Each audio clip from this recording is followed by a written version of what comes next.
Let me tell you what, we're classy up in this joint. We sure are. Doodle and chat. We're not just classy. We're doodle and chat classy. Doodle and chat classy. Hello, Doodle and Chat. I'm Carrie Baughcum. And I'm Mandi Tolen. And this is Doodle and Chat in your style.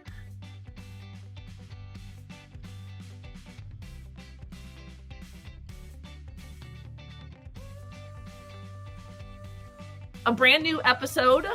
Well, it's a brand new episode, but it's also a brand new idea that we're bringing to you from Doodle and Chat, where Mandi and I pick a topic, a subject. Today we're picking a poem by Shel Silverstein, and we are doodling and chatting about it.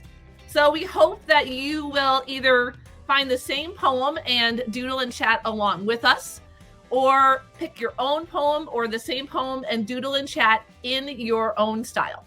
So we're excited for this, yes? Very excited. And I can't wait to see what other people share with theirs too. I love these types of things. I love to see everybody's interpretation of them. Me too. And I think, yeah. And we're also excited because this is going to be our first challenge that we're going to put out for people too, aren't we? Yes. A Doodle and Chat in your style challenge for July. So this is another first for Doodle and Chat. We're just checking off the firsts. We are. You know what? I love what we're doing with this, though. It's amazing. Me too. All right, so we're going to turn our cameras around, or our drawing cameras on, because they're on us right now. And Mandi and I we'll share the poem that we're reading, and we'll see what happens next. Mandi and I picked a nice short poem called The Invitation by Shel Silverstein. And then, Mandi, did you want to read it to us? Yeah, I will. Okay, let me make that bigger. All right. This is called Invitation. If you are a dreamer, come in. If you are a dreamer, a wisher, a liar, a hoper, a prayer, a magic bean buyer. If you're a pretender, come sit by my fire, for we have some flax golden tales to spin. Come in, come in. Ooh, I like that. It's so fun and playful. It is. It is. And some of those things elicit some images in my mind, and some of them haven't yet. So I'm actually kind of excited to see what happens when I start drawing. Agreed. And some of them I am feeling extra ambitious by. Like I can see the image in my head and I'm like, yes. And can I actually get that on my paper? Because I don't know if I can. Yep, that's exactly what I'm thinking too. So, all right. All right. I'm trying to think about where I want to start. I think I'm gonna, I don't know.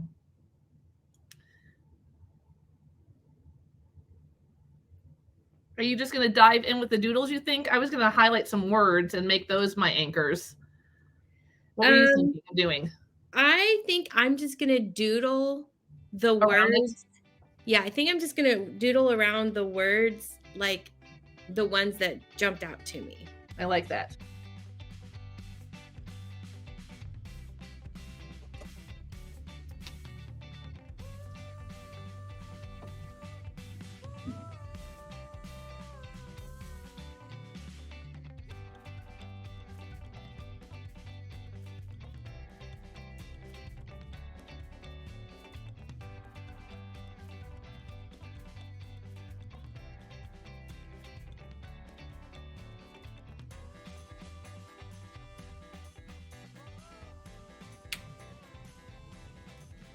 I started with kind of this pinkish color, and I don't know how I'm feeling about it. It's kind of cute. Yeah. It's very different for you. It is. I was trying to, I don't know what I was trying to do. So you're kind of going for a draw behind the words kind of thing. Yeah, I think I'm going to try it and see how this works. I like it. That's awesome. I never thought about doing that with words, like making it kind of incorporated with everything. I like that. Well, this is what my mind saw, so we're going to go for it. No, 100%.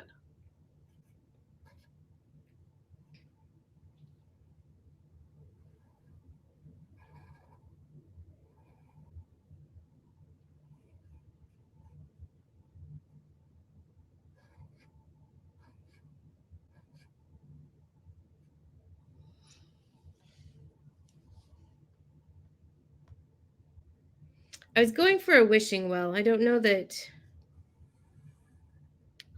I never envisioned that. I love that idea.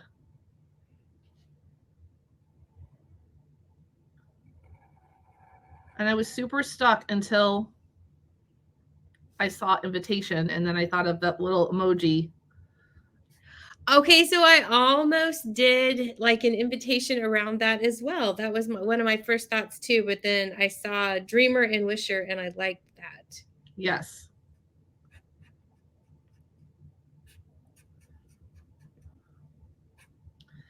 Well, I have to admit too, when we first picked this poem, I'm like, oh, it's nice and short.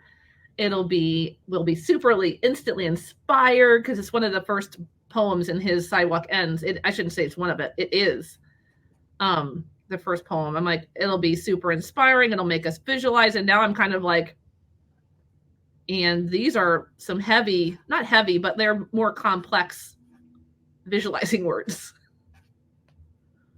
Right. Like I really wanted a visual for liar. I know. And I was trying to think what that would be. I mean, the only thing I can think of is when I get stuck is like, what would a liar say? You know? Right. And so I was always tempted to draw a face. I might still just draw a face. Mm-hmm. I mean, or there's the phrase "liar, liar, pants on fires." You can draw burning. That one would be good. That one would be good.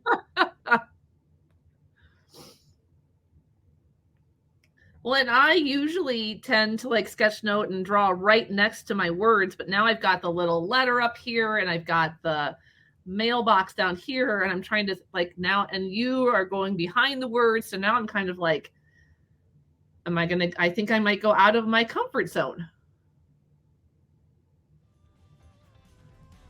I think I am.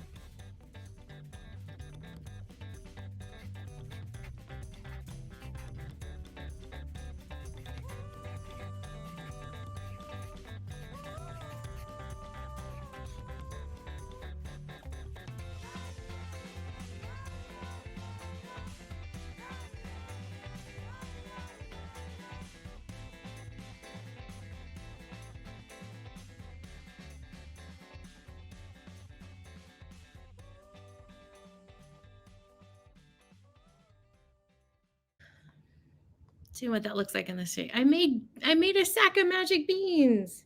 Oh my gosh. Is that your first ever?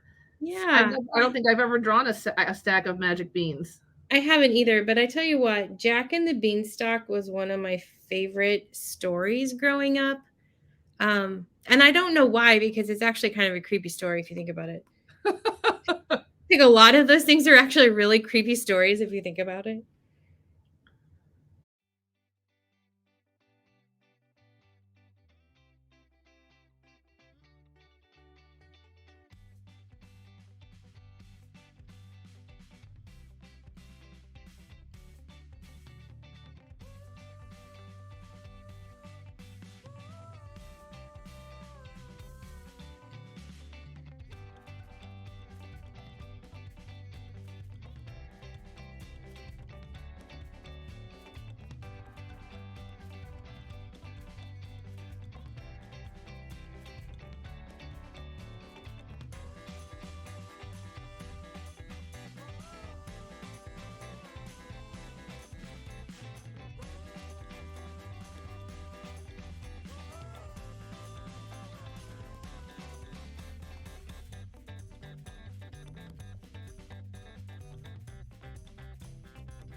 Golden tails. What is that even?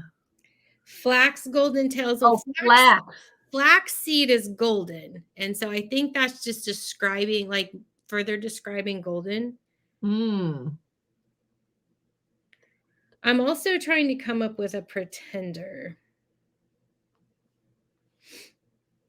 Yes, and I think what I did. Oh, I put like I ended up thinking of playing pretend, and so I put a little crown.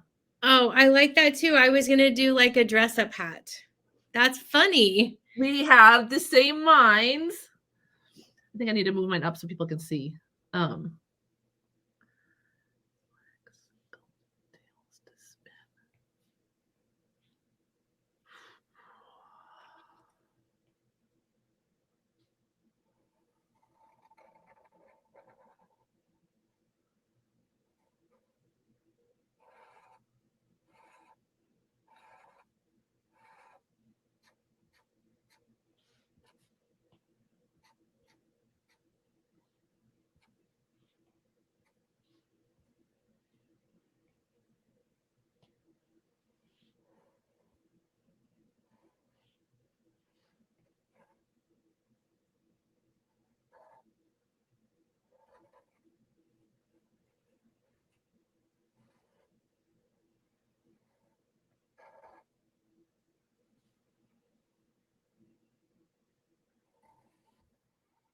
Okay, I'm gonna try something. Let's see if it works. Please work.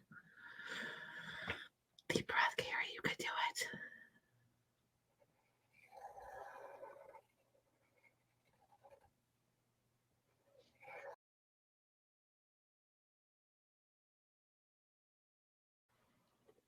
I think I have some time for some color today. Who is this person that you're drawing with today? I don't know. You might have to fall off your chair. All right. I'm mad about my crown though. I really wanted to nail it. But that's okay.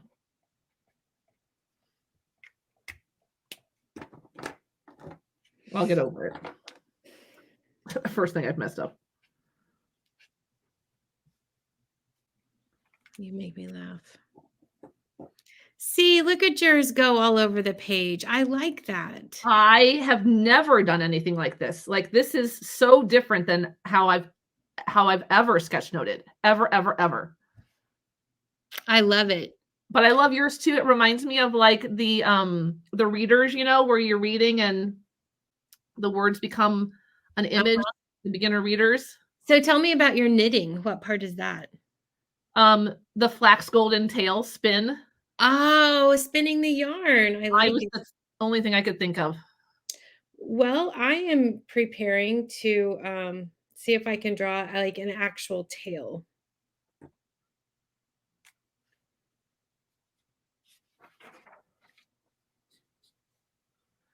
Well, I have to say I'm really happy with my flames because we've had lots of experience with those. We sure have.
I have to say, when I first started drawing this, I had one image of what I thought this poem meant, and now I could see several images like in my head about what it means.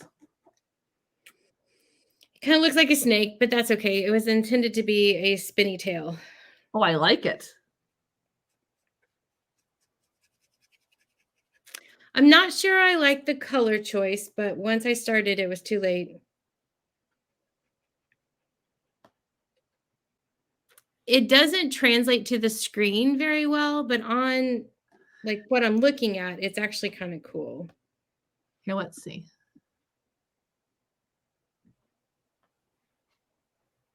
I love it. I love how you wove in the words or the images into the words. I think that's so fun. And then you left the letters showing. Yeah, that's what I was trying to do. So I wonder if with a darker color, if that would have either taken away from it or if it would have added to it. I don't know. You could always try dumping a color into one of the images, right? I could, like this one right here. Whoops. Doesn't like you. It doesn't like me. Those little areas are hard to do.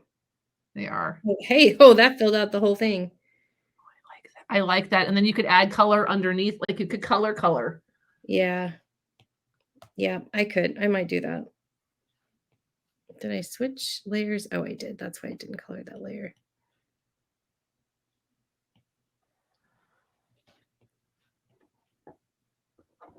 There we go. That's kind of cool. Yeah, I could definitely put some color underneath it and even drop the opacity of it, like if I wanted to. Yes. Like it might be cool to make my coin golden. That way you know it's a coin. Yes, I was thinking the same thing. I have pennies, like you gave me an idea for the wishing well. And I could do that now because I can make it look golden.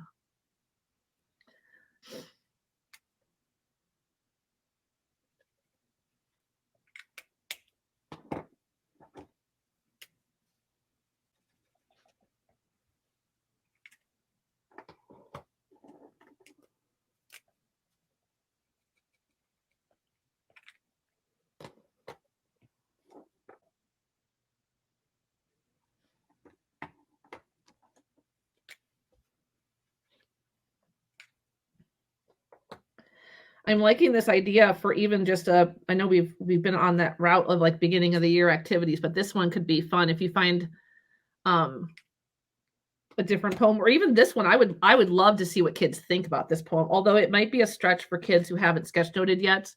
Right. I would want to find one that maybe had some like more common, or I don't know, less I mean like dreamer, liar. Those are hard to get a Super hard. visual of what that would be. Agreed with you. Totally agree. So maybe something that had more concrete. That's the word I was looking for. More concrete things to draw. But I do love this idea.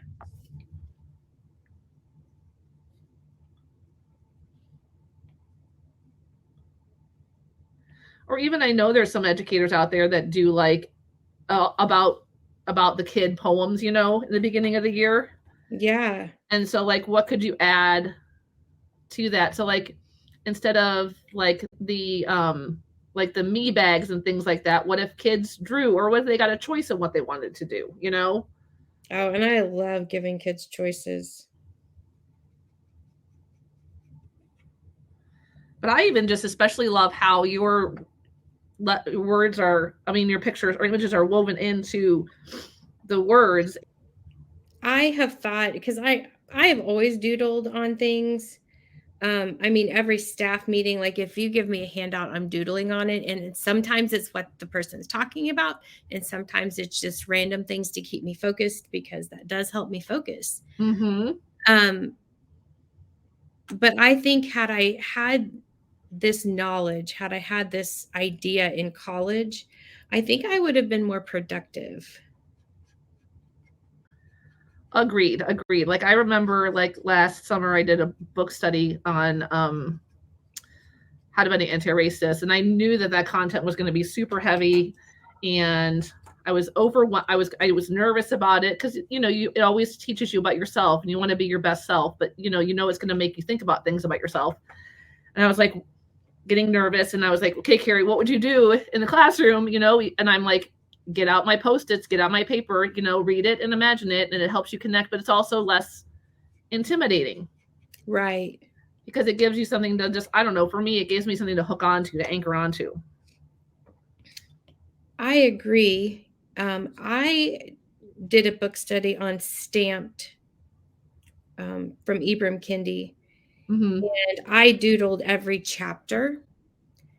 And I actually had the opportunity to share some of those doodles because somebody's like, well, I've never heard of the book before. So I was able to pull up those doodles by chapter. And I'm like, well, this will kind of give you an idea of what the book is about. And Nice. we just sat, and of course, looking at those, it helped me recall what was in each chapter. And we were able to have a conversation about it. And those are some of my favorite. And I even did I looked up the people that he talked about in the book. And I Uh-huh. did just the top of their heads with their name underneath it. And I don't know, there was something about looking up every person and seeing what they look like. And I know I really liked how I did that. I love that. Doing these doodle and chat sessions with you and some other creating this summer made me realize how much I really love to just color things in. Like, it is such closure for me when it comes to drawing. Yeah.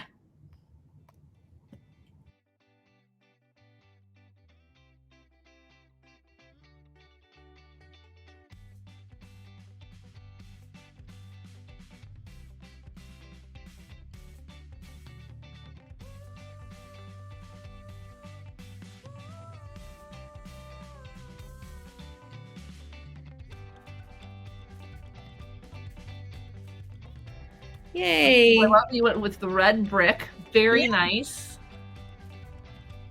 I like that I added color. It makes me feel better. Yes. Yeah, I agree. It makes you happy, right? Yeah. I failed on my sign, but it's okay. You hold yourself. I pull out the white pen. You know that white pen's only down here because of Annabeth, but I love it. This was just so much fun. This was a lot of fun. I like your style too, though. Like, I like both of these so much. I do too. And I've never tried this style before. This is one I'm definitely going to be like, too. I kind of want to do another one of these now. So I do too. Well, I want to digitize mine now. Like, that seems to be like my MO after every doodle and chat. I'm like, okay, now let's go digitize it. Yep. This was so fun. It was fun. It was very fun. I like this activity a lot. Me too. And we just keep channeling the happiness after every doodle and chat. It just makes us happy. It does. It does. All right, doodle and chat. Peeps, friends, family, if you were here and you were part of this doodle and chat challenge, doodle and chat in your style, Mandi and I would love to see your poem that you picked with your doodles on it. Share it out on Twitter using hashtag doodle and chat, and we'll be sharing this out on Twitter and Instagram, and we'll be looking for these all out throughout the month of July. And we're so excited to see what inspires you. Absolutely. Thanks, guys.